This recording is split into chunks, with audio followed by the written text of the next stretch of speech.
ने आपको क्या बताया कि जिस कौम को अपने रहनुमाओं की समझ न हो उसके ऊपर जालिम हुक्मरानों को मुसल्लत कर दिया जाता है। यही बात बता रहे, वोट वोट नहीं मांग रहे। देखिए यहाँ कितने मुसलमान साथी बैठे हैं, सारे मुसलमानों की दशा।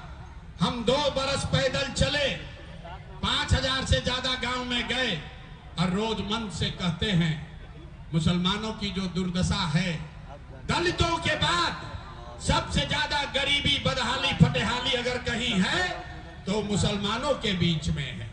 मुसलमानों से पूछिए, अरे भाई इतने दुर्दशा में कैसे जी रहे हो? मुसलमान लोग कहता है, अरे भाई हम लोग को सारे दलों ने ठगा है। हम आपको बता रहे हैं, आपको दलों ने नहीं ठगा है।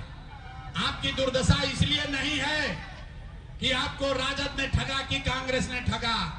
आपकी दुर्दशा इसलिए है कि नेताओं की बात छोड़िए, आपने तो इस्लाम में पैगंबर साहब की बात बताई, जो बात पैगंबर साहब ने बताया उसको भी आपने मानना छोड़ दिया है। अरे भाई आप कहते हैं कि आज का हुक्मरान, आज के जो नेता जीत कर गए हैं वो जालिम हैं, वो अपने आपके बच्चों की चिंता नहीं करते हैं। तो पैगंबर साहब ने आपको क्या बताया कि जिस कौम को अपने रहनुमाओं की समझ न हो उसके ऊपर जालिम हुक्मरानों को मुसल्लत कर दिया जाता है। ये प्रशांत किशोर नहीं बोल रहे, ये तो पैगंबर साहब ने कहा है। आपके ऊपर जालिम हुक्मरानों का शासन कब होगा? जब आप अपने गलत रहनुमाओं को चुनोगे। तो हमको नहीं कहना है कि राजद गलत है कि कांग्रेस गलत है, भाजपा गलत है कि नीतीश गलत है।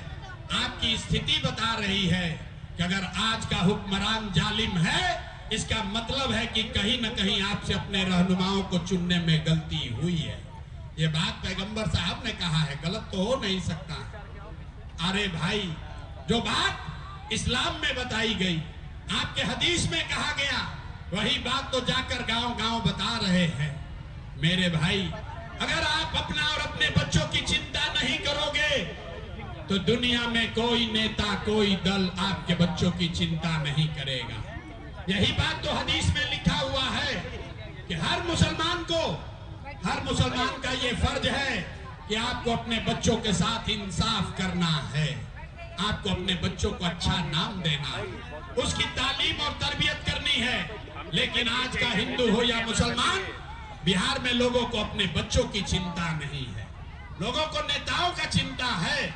लेकिन आपको जो हदीस में बताया गया, जो हिंदुओं को समझाया गया, लोग अपने बच्चों की चिंता नहीं कर रहे। हमारी बात पर नहीं भरोसा है, तभी तीसरा सवाल पूछेंगे, अपने आंख के सामने आपको दिखेगा। एक बार जरा हाथ उठाकर बताइए, और कुछ हो या न हो, आपको अपने बच्चों की चिंता है या नहीं है?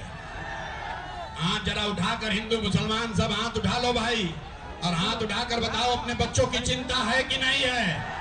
है। सारा का सारा समाज झूठ बोल रहा। आपने कहा कि आपको आपके बच्चों की चिंता है। हम भाई 2 बरस पैदल चले, 5000 गांव में पैदल गए, आज आपके इलाके में आए हैं। रास्ता में अगर 100 गो बच्चा मिला, 100 बच्चे रास्ते में मिले, आपके इलाके के, आपके गांव इलाके जवार के अगर 100 बच्चे मिले, आधा से ज्यादा आपके बच्चों के शरीर पर शुद्ध कपड़ा नहीं है। बरसात का मौसम है, किसी भी गांव में हमारे साथ चलिए, ज्यादातर आपके छोटे बच्चों के पैर में 50 रुपया का हवाई चप्पल भी नहीं है। लोग से पूछते हैं, अरे भाई अपना बच्चा का क्या दशा किए हो? लोग कहता है भैया इतना गरीबी है, कहां से अपना बच्चा को कपड़ा पहनाए, कैसे खिलाए, कैसे आगे बढ़ाए? तो मेरे भाई जो बात हदीस में बताई गई, जो बात हम आपको यहां बता रहे हैं, जिन नेताओं ने आपका और आपके बच्चों का ये हाल कर दिया कि आपके बच्चों के शरीर पर कपड़ा नहीं, पैर में चप्पल नहीं, खाने के लिए बढ़िया भरपेट भोजन नहीं, आपका बच्चा बीमार पड़ता है तो दवा डॉक्टर अस्पताल नहीं, वही नेता अभी 3 महीना के बाद आएगा वोट मांगने।